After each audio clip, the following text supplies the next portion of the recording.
ನಮಸ್ತೆ friends, welcome to simple mom Prema Kannada vlog ಚಾನಲ್ಗೆ ನಿಮ್ಮೆಲ್ಲರಿಗೂ ಆಧಾರದ ಸ್ವಾಗತ ಸುಸ್ವಾಗತ. ಬನ್ನಿ ಫ್ರೆಂಡ್ಸ್, ಇವತ್ತು ನಾನು ಬೆಳಿಗ್ಗೆ ವ್ಲಾಗನ್ನು ಚಾಲೂ ಮಾಡಕತ್ತೀನಿ. ಟೈಮ್ ನೋಡ್ತಿರ್ಬೋದು, ಬೆಳಿಗ್ಗೆ 8 ಗಂಟೆ ಆಗ್ಯದ. ಇವಾಗ ರೋಹಿತ 8:30 ಅನ್ನೋದ್ರಾಗ ಸ್ಕೂಲಿಗೆ ಹೋಗ್ತಾನ. ಒಂದು ನಿನ್ನೆ ದಿನ ಅಂದ್ರೆ ಹೋಮ್ವರ್ಕ್ ಜಾಸ್ತಿ ಹಾಕಿದ್ರು. ಇವತ್ತು ಬೆಳಿಗ್ಗೆನೂ ಕೂಡ ಬರೀಲಕ್ಕಂತ ಹೇಳಿ ಇಟ್ಕೊಂಡಾನ, ನೋಡ್ತಿರ್ಬೋದು. ದಿನ ನಾಷ್ಟ ಕೂಡ ಆಗಿಲ್ಲ, ನಾಷ್ಟ ಮಾಡಿಟ್ಟಿನಿ. ಅಂದ್ರೆ ಹೋಮ್ವರ್ಕ್ನೂ ಅದ, ಮತ್ತು ಇನ್ನೂ ನಾಷ್ಟನೂ ತಿನ್ನೋದಾಗಿಲ್ಲಲ್ಲ ಒಂದು. ಹಾಗಾಗಿ ಅವ ಹೋಮ್ವರ್ಕ್ ಮಾಡಕತ್ತಾನ. ಇನ್ನೊಂದು ಸ್ವಲ್ಪ ಅದು ಬರೀದು ನಾನೇ ಅವನಿಗೆ ನಾಷ್ಟ ತಿನ್ನಿಸ್ಬೇಕಂತ ಹೇಳಿ ಕುಂತೀನಿ. ನೋಡ್ತಿರ್ಬೋದು ನೋಡ್ರಿ ಫ್ರೆಂಡ್ಸ, ದಿನ ಬೆಳಗ್ಗೆ ಅವನೇ ತಿಂತಾನ. ಆದರೆ ಇವತ್ತು ಹೋಮ್ವರ್ಕ್ನೂ ಅದಲ್ಲ, ಅದನ್ನು ಬರೆಯಕತ್ತಾನ, ಮತ್ತು ನಾಷ್ಟನೂ ತಿನ್ಬೇಕಲ್ಲ. ಇನ್ನೊಂದು ಅರ್ಧ ಗಂಟೆ ಒಳಗೆ ಅವ್ನು ಸ್ಕೂಲಿಗೆ ಹೋಗ್ಬೇಕು. ಹಾಗಾಗಿ ನಾನೇ ನಾಷ್ಟ ತಿನ್ನಿಸಾಕತ್ತೀನಿ, ಅವ ಬರ್ಕೋತಾ ಕುಂತ ನೋಡ್ರಿ. ಇವತ್ತು ನಾಷ್ಟ ಏನಂತಂದ್ರೆ ಅವಲಕ್ಕಿ ಮಾಡಿ ನೋಡ್ರಿ. ಅವಲಕ್ಕಿ ಅವಾಗ ಸೇರೋದಿಲ್ಲ, ಆದ್ರೂ ಕೂಡ ದಿನ ಏನು ಮಾಡಬೇಕು ನಾಷ್ಟ, ಅದೊಂದು ದೊಡ್ಡ ಕಿರಿಕಿರಿ ನೋಡ್ರಿ. ದಿನ ಬೆಳಿಗ್ಗೆ ಎದ್ದ ಕೂಡಲೇ ಏನು ಮಾಡಬೇಕು ಅಂಥೇಳಿ ಹೆಣ್ಮಕ್ಳಿಗೆ ಒಂದು ನಾಷ್ಟ ಏನು ಮಾಡಬೇಕು ಮತ್ತು ಟಿಫಿನ್ಗೆ ಏನು ಕಟ್ಟಬೇಕು ಅಂಥೇಳಿ ಅದೊಂದು ದೊಡ್ಡ ಟೆನ್ಷನ್ ನೋಡ್ರಿ ಹೆಣ್ಮಕ್ಳಿಗೆ. ಹಂಗಾಗಿ ಇವತ್ತು ಅವಲಕ್ಕಿನೇ ಮಾಡೀನಿ. ಸೇರಲ್ಲ ಅನ್ನಕತ್ತಾನ, ಆದರೂ ಕೂಡ ಅವಾಗ ಹಂಗೆ ಜೋರು ಮಾಡಿ ತಿನ್ಸಾಕತ್ತೀನಿ. ಪಲ್ಯ ಇವತ್ತು ಕ್ಯಾಬೇಜ್ ಪಲ್ಯ ಮಾಡೀನಿ. ಅದೇ ರೀತಿ ಅವನಿಗೆ ಚಪಾತಿ ಕೂಡ ಮಾಡಿ ಬುತ್ತಿ ಕಟ್ಟಿಟ್ಟೀನಿ. ಇವಾಗ ನಾಷ್ಟ ತಿನ್ಸಾಕತ್ತೀನಿ ನೋಡ್ರಿ. ಅವಾಗ ಹಂಗೆ ಹೋಮ್ವರ್ಕ್ನು ಭಾಳ ಅದ ಫ್ರೆಂಡ್ಸ. ನಿನ್ನೆ ದಿನ ಒಂದು ಸ್ವಲ್ಪ ಅದನ್ನು ಬರ್ದಾನ. ಇವತ್ತು ಇನ್ನೊಂದು ಸ್ವಲ್ಪ ಬರ್ಕೋತಾ ಕುಂತಾನೆ. ಬೆಳಿಗ್ಗೆ ನಿನ್ನೆ ಯಾವಾಗಲೂ ರಾತ್ರಿನೇ ಬರ್ದು ಮುಗಿಸ್ತಾನ. ಆದ್ರೆ ಭಾಳ ಅಂತ ಹೇಳಕ್ಷಂದ್ರೆ ಇವತ್ತು ಬೆಳಿಗ್ಗೆ ಒಂದು ಸ್ವಲ್ಪ ಬರೆಯಾಕತ್ತ ನೋಡ್ರಿ. ಹಿಂಗೆ ಬರ್ತೀಯಮ್ಮ, ಆಮೇಲೆ ಕ್ಲಾಸ್ನಾಗೆಲ್ಲ ಹೆಂಗೆ ಬರ್ತೀವಿ ತೋರಿಸ್ತೇನೆ ನೋಡ್ಬೇಕು. ನನಗೆ ಕೇಳ್ತಿ ಹೆಂಗೆ ಇದನ್ನು ಬರ್ತೋರ್ಸು, ಹೆಂಗೆ ಬರ್ತೀವಿ ನೋಡೋ. ಮತ್ತೆ ನನಗೆ ಕೇಳ್ತಿ ಕ್ಲಾಸ್ನಾಗೆಲ್ಲ ಹೆಂಗೆ ಬರ್ತೀವಿ ನೋಡೋ, ಕ್ಲಾಸ್ ವರ್ಕ್ ಬುಕ್ಕ ತೆಗಿ ನೋಡೋ, ಮತ್ತೆ ತೋರಿಸ್ ಅದ್ರೊಳಗೆ ಹೆಂಗೆ ಅಕ್ಷರ ಇವು ಹೆಂಗದ ಅಂತೇಳಿ ನನಗಕ್ಕೆ ಹೊಳ್ಳೋದು ಮಾಡ್ತಾನೆ. ನನಗೆ ದುಂಡು ತೋರಿಸ್ ನೋಡೋ ಹೆಂಗೆ ಬರೀತಿ ಅಂತ ನನಗೆ ಕೇಳ್ತಾನೆ. ಹಿಡಿ ಟೈಮ್ ಆಗಿದ್ದೀವಿ, ಪಟ ಅಲ್ಲಿ ನೋಡಿ. ಇನ್ನೊಂದು 10 ನಿಮಿಷ, 8:15 ಆಯ್ತು. ನಾ ಬೂಟ್ ಹಾಕೋಬೇಕು, ಇವೆಲ್ಲ ಬುಕ್ಕ ಇಟ್ಕೋಬೇಕು. ನಾ ಎಲ್ಲ ಕೆಲಸಕ್ಕೆ ಬಡ ಬರೀ ಭಾಳ ಟೈಮ್ ಈಗ ಬರೀ ನೀನು ಅದ್ರ ಬೇಡ. ಬರೀ ಏನಾಗಬೇಕು ನೋಡು. ಅಷ್ಟು ಎಷ್ಟೊಂದು ತೋರಿಸು, ತೆಗಿ ಎಷ್ಟು ತೋರಿಸ್ತು. ಇದಿಷ್ಟು ತನ್ನ ಪೇಜ್ನಾಗ ಆಗ್ಬೇಕದು, ಹೊಸ ಪೇಜಿಗೆ ಹೋಗಂಗಿಲ್ಲ. ಕುಂದ್ರತೇಕಿ ಕೂತೇಕಿ ಬರೀ. ಈಗ ಸುಮ್ಮನೆ ಕುಂದ್ರದು, ಏನಾರು ಮಾತಾಡ್ಸ್ಬಿಡೋಕೆ ಕೂತ್ಬಿಡೋದು ಸುಮ್ಮ.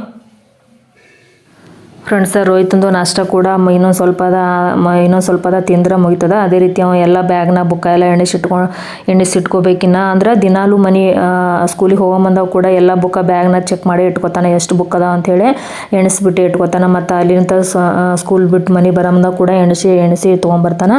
ಮೊನ್ನೆ ಹಿಂಗೆ ಮಾಡಿ 2 ನೋಟ್ಬುಕ್ ಅಲ್ಲೇ ಸ್ಕೂಲ್ನಾಗ ಬಿಟ್ಟು ಬಂದಿದ್ದು ನೋಡ್ರಿ. ಮತ್ತು 2 ದಿನ ಆದ್ಮ್ಯಾಗ ಅವ ನೋಟ್ಬುಕ್ ಸಿಕ್ಕು. ಹಂಗಾಗಿ ದಿನಾಲು ಮನೆ ಬರೋದಾಗೂ ಎಣಿಸ್ಕೊಂಡು ಬಾರಪ್ಪ, ಮತ್ತು ಇಲ್ಲಿ ಮನೆ ಬಿಟ್ಟು ಸ್ಕೂಲಿಗೆ ಹೋಗೋ ಬಂದಾಗ ಕೂಡ ಎಣಿಸ್ಕೊಂಡೆ ಸ್ಕೂಲಿಗೆ ಹೋಗೋ ಅಂತ ಹೇಳಿನಿ. ಹಂಗಾಗಿ ಅವ ದಿನಾಲು ಚೆಕ್ ಮಾಡಿಕೊಂಡೆ ಸ್ಕೂಲಿಗೆ ಹೋಗ್ತಾನ. ಮತ್ತು ಅಲ್ಲಿಂದ ಬರೋದಾಗ ವ್ಯಾನ್ ಏರಮಂದಾಗೂ ಕೂಡ ಚೆಕ್ ಮಾಡಿಕೊಂಡೆ ಮನೆಗೆ ಬರ್ತಾನೆ. ಇವಾಗ ನೋಡ್ರಿ ಇನ್ನೂ ನಾಷ್ಟ ತಿನ್ನಕತ್ತಾನ. ಟೈಮ್ ಬೇರೆ 8:30 ಆಗ್ಲಕ್ಕೆ ಬಂತು.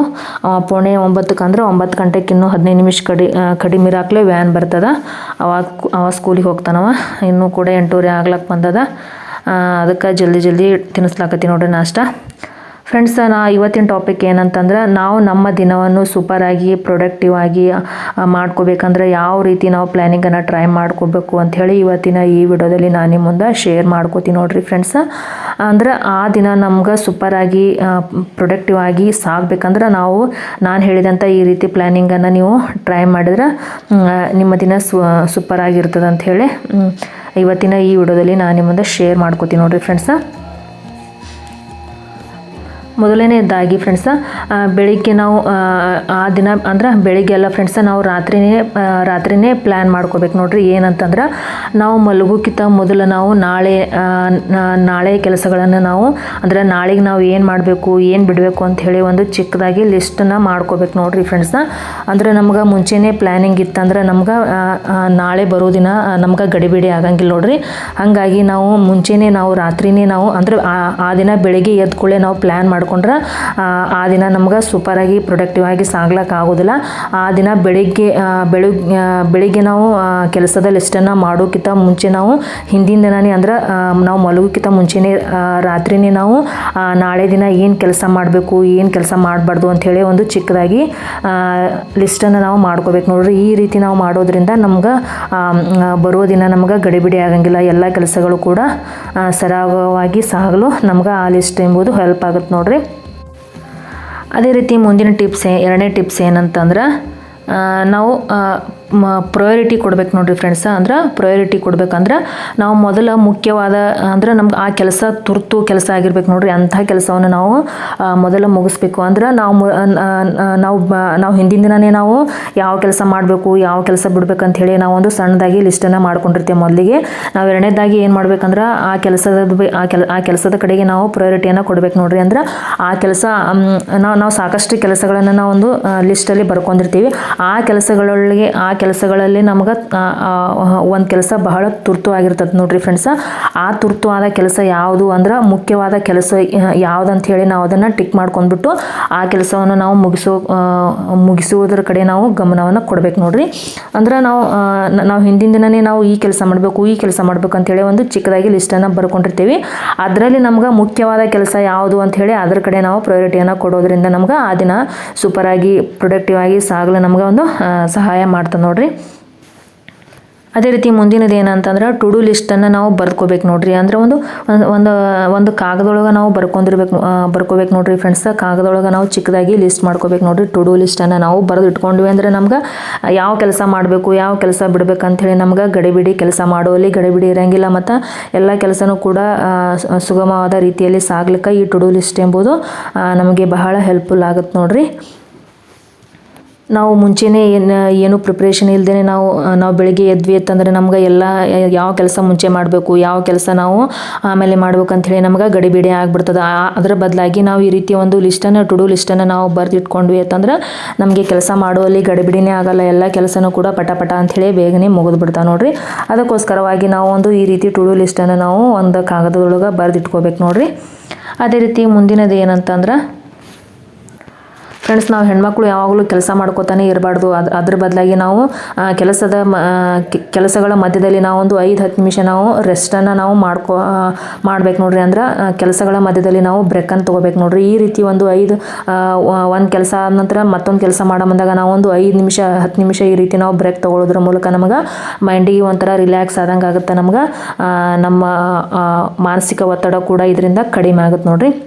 ಹಾಗಾಗಿ ನಾವು ಕೆಲಸಗಳ ಮಧ್ಯದಲ್ಲಿ ಏನು ಮಾಡಬೇಕು, ಬ್ರೇಕ್ ತೊಗೋಬೇಕು. ಈ ರೀತಿ ಮಾಡೋದ್ರಿಂದ ನಮ್ಮ ಕೆಲಸ ಕೂಡ ಸುಗಮವಾಗಿ ಆಗುತ್ತೆ.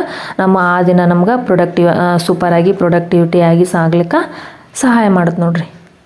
ಅದೇ ರೀತಿ ಮುಂದಿನ ಟಿಪ್ ಏನಂತಂದ್ರೆ ಪೂರ್ಣಗೊಂಡ ಕೆಲಸವನ್ನು ನಾವು ಟಿಕ್ ಮಾಡ್ಬೇಕು ನೋಡ್ರಿ. ಅಂದ್ರೆ ನಾವು ಟು ಡೂ ಲಿಸ್ಟನ್ನು ನಾವು ರೆಡಿ ಮಾಡ್ಕೊಂಡಿರ್ತೀವಲ್ಲ ಫ್ರೆಂಡ್ಸ್, ನಾವು ಅಂದ್ರೆ ಆ ದಿನದ ಕೆಲಸ ಯಾವ್ಯಾವ ಮಾಡಬೇಕು ಯಾವ ಬಿಡ್ಬೇಕು ಅಂಥೇಳಿ ಒಂದು ಕೆಲಸದ ಲಿಸ್ಟನ್ನು ಬರ್ಕೊಂಡಿರ್ತೀವಲ್ಲ ಫ್ರೆಂಡ್ಸ್, ಆ ಕೆಲಸದೊಳಗೆ ನಮ್ಗೆ ಯಾವ ಕೆಲಸ ಪೂರ್ಣ ಆಗ್ಯದ ಅಂಥೇಳಿ ನಾವೊಂದು ಚಿಕ್ಕದಾಗಿ ಟಿಕ್ ಮಾಡ್ಬೇಕು ನೋಡ್ರಿ. ಇದರಿಂದ ನಮ್ಗೆ ಒಂಥರ ಸ್ಫೂರ್ತಿ ಸಿಗ್ತದೆ. ಅಂದ್ರೆ ನಮ್ಗೆ ಮುಂದಿನ ಕೆಲಸ ಮಾಡ್ಲಿಕ್ಕೆ ನಮ್ಗೆ ಸ್ಫೂರ್ತಿ ಸಿಗ್ತದೆ, ಹುರುಪು ಸಿಗ್ತದೆ. ನಾವು ಬರೀ ಕೆಲಸ ಮಾಡ್ಕೋತಾ ಹೋದ್ರೆ ನಮ್ಗೆ ಯಾವ ಕೆಲಸ ಮುಗಿದದ ಯಾವ ಕೆಲಸ ಇನ್ನೂ ಬಾಕಿ ಅದ ಅಂಥೇಳಿ ನಮ್ಗೆ ಗೊತ್ತಾಗಂಗಿಲ್ಲ. ಅದಕ್ಕೋಸ್ಕರವಾಗಿ ನಮ್ಗೆ ಆ ಕೆಲಸ ಮುಗಿದ ಕೂಡಲೇ ನಾವು ಒಂದು ಚಿಕ್ಕದಾಗಿ ಟಿಕ್ ಮಾಡ್ಬೇಕು ನೋಡ್ರಿ. ಈ ರೀತಿ ಮಾಡೋದ್ರಿಂದ ನಮ್ಗೆ ಒಂಥರ ಸ್ಫೂರ್ತಿ ಸಿಗ್ತದೆ. ಅದೇ ರೀತಿ ಮುಂದಿನ ಟಿಪ್ ಏನಂತಂದ್ರೆ ನಾವು ಪ್ರತಿದಿನ ನಾವು ಯಾವ ಕೆಲಸ ಮುಗ್ದದ ಅಂಥೇಳಿ ರಿವ್ಯೂ ಮಾಡ್ಕೋಬೇಕು ನೋಡ್ರಿ. ಅಂದ್ರೆ ಯಾವ ಕೆಲಸ ಇನ್ನೂ ಬಾಕಿ ಉಳ್ದದ ಅಂಥೇಳಿ ನಾವು ನೋಡ್ಕೋಬೇಕು ನೋಡ್ರಿ. ಅಂದ್ರೆ ನಾವೊಂದು ಆಲ್ರೆಡಿ ಟು ಡೂ ಲಿಸ್ಟನ್ನು ನಾವು ಬರೆದಿಟ್ಕೊಂಡಿರ್ತೀವಲ್ಲ ಫ್ರೆಂಡ್ಸ, ಅದ್ರೊಳಗೆ ನಾವು ಅಂದ್ರೆ ಯಾವ ಕೆಲಸ ಮುಗ್ದದ ಇನ್ನೂ ಯಾವ ಕೆಲಸ ಬಾಕಿ ಅದ ಅಂಥೇಳಿ ನಾವು ಕೆಲಸಗಳ ಬಗ್ಗೆ ನಾವು ರಿವ್ಯೂ ಮಾಡ್ಕೋಬೇಕು ನೋಡ್ರಿ. ಅಂದ್ರೆ ಏನಾದರೂ ಕೆಲಸ ಬಾಕಿ ಉಳಿದಿತ್ತಂದ್ರೆ ಆ ಕೆಲಸವನ್ನು ನಾವು ನಾಳೆಗೆ ನಾವು ಸೇರಿಸ್ಕೋಬೇಕು ನೋಡ್ರಿ. ಅಂದ್ರೆ ನಾವು ನಾಳೆನೂ ಕೂಡ ನಾವು ಒಂದು ಕೆಲಸದ ನಾವೊಂದು ಲಿಸ್ಟನ್ನು ನಾವು ರೆಡಿ ಮಾಡ್ತಿರ್ತೀವಲ್ಲ ಫ್ರೆಂಡ್ಸ್, ಅಂದ್ರೆ ಹಿಂದಿನ ದಿನನೇ ನಾವು ರೆಡಿ ಮಾಡ್ಕೊತಿರ್ತೀವಲ್ಲ, ಆವಾಗ ನಾವು ಉಳಿದ ಕೆಲಸವನ್ನು ನಾವು ನಾಳೆಗೆ ಸೇರಿಸ್ಕೊಳ್ಳೋದ್ರಿಂದ ನಮ್ಗೆ ಆ ದಿನ ಏನಾಗುತ್ತೆ, ನಮ್ಗೆ ಸೂಪರಾಗಿ ಪ್ರೊಡಕ್ಟಿವಿಟಿಯಾಗಿ ಸಾಗ್ಲಿಕ್ಕೆ ನಮ್ಗೆ ಎಲ್ಲ ಗೃಹಿಣಿಯರಿಗೆ ಕೂಡ ತುಂಬಾ ಹೆಲ್ಪ್ ಆಗುತ್ತೆ ನೋಡ್ರಿ ಫ್ರೆಂಡ್ಸ್. ನಾನು ಹೇಳಿದಂಥ ಎಲ್ಲ ಟಿಪ್ಸನ್ನು ನೀವು ಫಾಲೋ ಮಾಡೋದ್ರ ಮೂಲಕ ನಿಮ್ಮ ಆ ದಿನವನ್ನು ಸೂಪರಾಗಿ ಪ್ರೊಡಕ್ಟಿವಿಟಿಯಾಗಿ ನೀವು ತಂದ್ಕೋಬೋದು ನೋಡ್ರಿ. ಇವಾಗ ನೋಡಿರಿ ನಾನು ಟೈಮ್ ಸಂಜೆ 5 ಗಂಟೆ ಆಗ್ಯದ. ನಾನು ರೊಟ್ಟಿ ಮಾಡ್ಲಾಕತ್ತೀನಿ. ಅಂದ್ರೆ ಸಂಜೆ ಊಟಕ್ಕೆ ಅಂಥೇಳಿ ಇವಾಗಲೇ ನಾನು ರೊಟ್ಟಿ ಮಾಡ್ಲಾಕತ್ತೀನಿ. ನಮ್ಮ ಮನ್ಯಾಗ ಸುಡು ರೊಟ್ಟಿ ಇಷ್ಟಪಡಂಗಿಲ್ಲ, ಈ ರೀತಿ ತಣ್ಣಗಾದ ರೊಟ್ಟಿನೇ ಇಷ್ಟಪಡ್ತಾರೆ. ಹಾಗಾಗಿ ಇವಾಗಲೇ ನಾನು 5 ಗಂಟೆಗೆ ನಾನು ಸಂಜೆಗೆ ಅಡುಗೆಗೆ ಅಂಥೇಳಿ ಊಟಕ್ಕೆ ರೊಟ್ಟಿ ಮಾಡಿಡಾಕತ್ತೀನಿ. ಪಲ್ಯ ಅಂತ ಆಲ್ರೆಡಿ ಮಾಡಿಟ್ಟಿನಿ ಬೆಳಿಗ್ಗೆನೆ. ಇವಾಗ ರೊಟ್ಟಿ ಒಂದು ಮಾಡಿಟ್ರೆ ಮುಗೀತು ನೋಡ್ರಿ. ಹಾಗೆ ಫ್ರೆಂಡ್ಸ, ರೋಹಿತ್ಗೆ ಅಂಥೇಳಿ ಬಿಸಿ ಅನ್ನ ಮಾಡೀನಿ. ಅವ ಅನ್ನ ಮೊಸರು ಉಣ್ತಾನ. ರೊಟ್ಟಿನ ಅಷ್ಟೊಂದು ಇಷ್ಟಪಡಂಗಿಲ್ಲ, ಹಂಗಾಗಿ ಅವನಿಗೆ ಅಂಥೇಳಿ ಅನ್ನ ಮಾಡೀನಿ. ಅನ್ನ ಮತ್ತು ಮೊಸರು ಹಾಕೊಂಡು ಉಣ್ತಾನವ. ನನಗೆ ಮತ್ತು ಹಸ್ಬೆಂಡ್ಗೆ ಅಷ್ಟೇ ಈ ರೊಟ್ಟಿ. ಈ ರೀತಿ ನಾನು ಮುಂಚಿತವಾಗಿ ರೊಟ್ಟಿ ಮಾಡಿದ್ರೆ, ಚಪಾತಿ ಮಾಡಿದ್ರೆ ಈ ರೀತಿ ಮುಂಚಿತವಾಗಿ ಈ ರೀತಿ ಉಳ್ಳಿ ಕಡ್ದು ಇಟ್ಕೊತೀನಿ ನೋಡಿರಿ. ಈ ರೀತಿ ಮಾಡೋದ್ರಿಂದ ಗ್ಯಾಸ್ ಕೂಡ ಸೇವ್ ಆಗುತ್ತೆ ಮತ್ತು ಹಣ ಮತ್ತು ಅದೇ ರೀತಿ ಟೈಮ್ ಕೂಡ ಉಳಿತಾ ನೋಡಿರಿ. ಈ ರೀತಿ ಉಳ್ಳಿ ಕಟ್ಕೊಂಡು ಇಟ್ಕೊಂಡ್ವಿ ಅಂತಂದ್ರೆ ಪಟ ಮುಂಚೆನೇ ಈ ರೀತಿ ಇಟ್ಕೊಂಡ್ವಿ ಅಂತಂದ್ರೆ ಪಟ ಒಂದೊಂದು ಉಳ್ಳಿ ತೊಗೊಂಡ್ಬಿಟ್ಟು ನಾವು ರೊಟ್ಟಿನ ಮಾಡಿ ಇಟ್ಕೊಬೋದು ನೋಡಿರಿ. ನಾನು ರೊಟ್ಟಿ ಚಪಾತಿ ಮಾಡಮ್ದಾಗ ಇದೇ ರೀತಿನ ಮುಂಚೆನೇ ನಾನು ಉಳ್ಳಿ ಕಟ್ಕೊಂಡು ಇಟ್ಕೊಂಡ್ಬಿಡ್ತೀನಿ ನೋಡಿರಿ. ಓಕೆ ಫ್ರೆಂಡ್ಸ್, ಇಲ್ಲಿಗೆ ವ್ಲಾಗನ್ನು ಮುಗಿಸ್ತೀನಿ. ವ್ಲಾಗ್ ಇಷ್ಟ ಆಯಿತು ಅಂದರೆ ಒಂದು ಲೈಕ್ ಮಾಡೋದನ್ನು ಮರಿಬೇಡ್ರಿ. ಹಾಗೆ ಚಾನಲ್ಗೆ ಇನ್ನೂ ಸಬ್ಸ್ಕ್ರೈಬ್ ಮಾಡಿಲ್ಲ ಅಂದರೆ ದಯವಿಟ್ಟು ಸಬ್ಸ್ಕ್ರೈಬ್ ಮಾಡ್ಕೊಂಡು ನೋಡಿ. ಮತ್ತು ಪಕ್ಕದಲ್ಲಿ ಕಾಣುವಂಥ ಬೆಲ್ ಐಕನನ್ನು ಪ್ರೆಸ್ ಮಾಡಿರಿ. ಮತ್ತು ನಾನು ಮುಂದಿನ ವ್ಲಾಗ್ನೊಂದಿಗೆ ನಿಮಗೆಲ್ಲ ಭೇಟಿಯಾಗ್ತೀನಿ ಫ್ರೆಂಡ್ಸ್. ಅಲ್ಲಿ ತನಕ ಎಲ್ಲರಿಗೂ ಬಾಯ್. ನಮ್ಮ ವ್ಲಾಗ್ ಹೆಂಗೆ ಅನ್ಸ ಅಂತೇಳಿ ನನಗೆ ಕಾಮೆಂಟ್ ಸೆಕ್ಷನಲ್ಲಿ ಕಾಮೆಂಟ್ಸ್ ಮೂಲಕ ತಿಳಿಸೋದನ್ನು ಮರಿಬೇಡ್ರಿ.